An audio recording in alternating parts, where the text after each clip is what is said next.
Hello, मैं doctor Poonam Singla, मैं संगरूर पंजाब से हूँ। मैं पैथोलॉजिस्ट हूँ। मुझे अप्रैल से थोड़ी प्रॉब्लम चल रही थी, काफ थोड़ा लो ग्रेड फीवर भी स्टार्ट हुआ। फिर हमने सीटी टेस्ट कराया, उसमें लंग में एक लीजन आया। उसकी हमने पीजीआई चंडीगढ़ से बायोप्सी कराई। उसमें उन्होंने दिया कि इसमें एब्सेस है। मई में मतलब ये सारा कुछ चलता रहा। तो जुलाई फर्स्ट वीक में मुझे बहुत ज़्यादा सीवियर चेस्ट पेन हुआ राइट साइड पे। तो उसके लिए हम, बिकॉज डीएमसी हमारे पास पड़ता है, डीएमसी लुधियाना गए। तो उन्होंने वहाँ पे उसको मेडिकली मैनेज करने की कोशिश की, पर ये मैनेज नहीं हो पाया। तो उन्होंने हमें सर्जरी एडवाइस की। पर फिर हमने नेट से पढ़ा था कि डॉक्टर अरविंद और doctor Harshvardhan, they are the best in North India for chest surgery. फिर हम यहाँ पे आए ऑन 11 जुलाई, और इन्होंने हमें कहा कि वैट से वीडियो टेलीग्राफिक जो सर्जरी होती है उससे हम आपकी सर्जरी ट्राई करेंगे।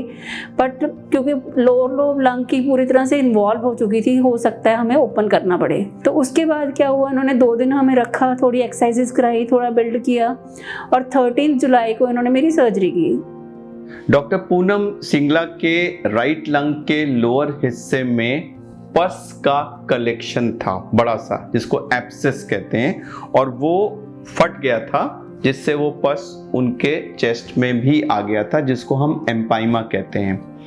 जब थोड़ा सा इन्फेक्शन होता है तो वो तो एंटीबायोटिक्स वगैरह से ठीक हो जाता है, लेकिन जब इतना बड़ा पस कलेक्शन हो तो कोई एंटीबायोटिक उसको ठीक नहीं कर सकती। वो खराब पोर्शन को निकालना ही ज़रूरी होता है। तो इसीलिए डॉक्टर साहब काफ़ी महीनों से यहाँ वहाँ घूम रही थी, लेकिन उनको रिलीफ नहीं मिल रहा था और उनको सर्जरी की ज़रूरत थी।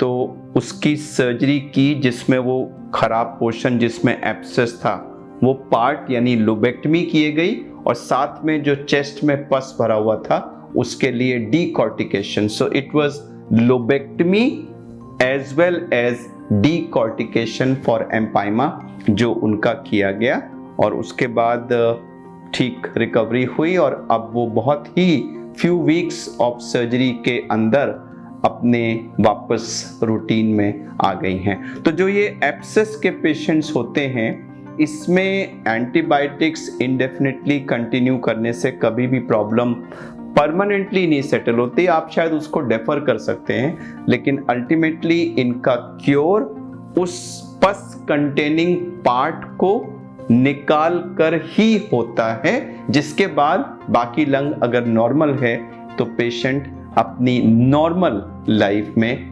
नॉर्मल एक्टिविटी में वापस चला जाता है। मेरी सर्जरी लास्ट मंथ हुई थी। आज मैं फॉलोअप के लिए आई हूँ। I am feeling healthy. 6 hours में ट्रैवल करके आई हूँ। मुझे नहीं लग रहा कि एक नॉर्मल बंदा भी कंफर्टेबल फील कर सकता है, but I am feeling like very fresh because of the exercises जो उन्होंने बताई। 80 मिनट्स एक्सरसाइज मैं डेली करती हूँ, साइकिलिंग, ट्रेडमिल, और उसके बाद सारा दिन ब्रेथ होल्डिंग जितनी इन्होंने बताया 15 मिनट्स के बाद करनी है वो कर रही हूँ, और जो बाकी ब्रीदिंग एक्सरसाइजेज बताई हैं, तो मतलब मुझे लगता है कि मैं एक नॉर्मल बंदे से बेटर हूँ इस टाइम।